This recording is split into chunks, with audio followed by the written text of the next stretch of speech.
I think for the first time in a long number of years, I'm not just looking about, this team qualifying for tournaments, Paul. I'm looking at us making an impact in tournaments. Now, maybe I'm getting ahead of myself, but I see enough in this group of players. And I know we flopped to the Euros, but I see enough in this group of players. I think it's the best group we've had for years, that we can, not only can we reach tournaments, I think we can make an impact. I think that's how good this squad is. Great. Yeah, no, well, there's fantastic depth to the squad now. I mean, you're looking at the players that are potentially coming back in. They're premiership players.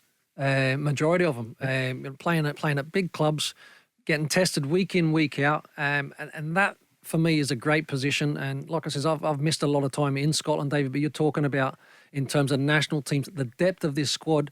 It is up there. It's the best it's been for at least a decade. Yeah, I mean, not so long ago we were picking predominantly from the English Championship. That's where most of our players came from. Not now. Yep. They're playing with top clubs. They're playing Champions League. They're playing England's Premier League. I mean, the thing that surprised me after the Euros, people were saying, well, we didn't have any tournament nous. We weren't used to going to finals. Yeah. Most of our players have experience of the very highest level. Yeah. And look, I'll be honest with you, like I said, club football playing at the Premier League or that highest level, translating to international football and tournaments, these big players are experienced. They are, they're going into situations that they're able to handle well. I think the learning for Scotland in terms of the Euros will be massive in terms of that progression. World Cup qualification now is very, very important. But you're right then, Davey, that expectation of, okay, well, now we're at the World Cup. We should be good enough to at least put ourselves in a position going into the last game of that group stage to qualify. And that's the expectation that you like, because that's the pressure of being a successful team. That's what it brings.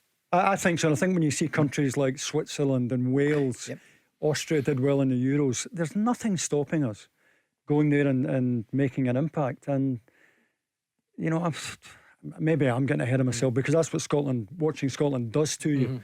That we fall on our face when least least expected. I just think there's a direction and there's a momentum here behind this group that's going to take us all the way. I think the future looks good for us. Maybe also now, because teams are seeing what Scotland are capable of. England obviously in the Euros, the great performance against Austria, in particular this second half against Israel. Teams will now start to give Scotland a lot of respect, of respect. And it's really important that they continue to play in that fashion and that brave and aggressive way. With two up top. Have to be two up top for me. Tell Alexa to launch Go Radio or listen on the Go Radio app.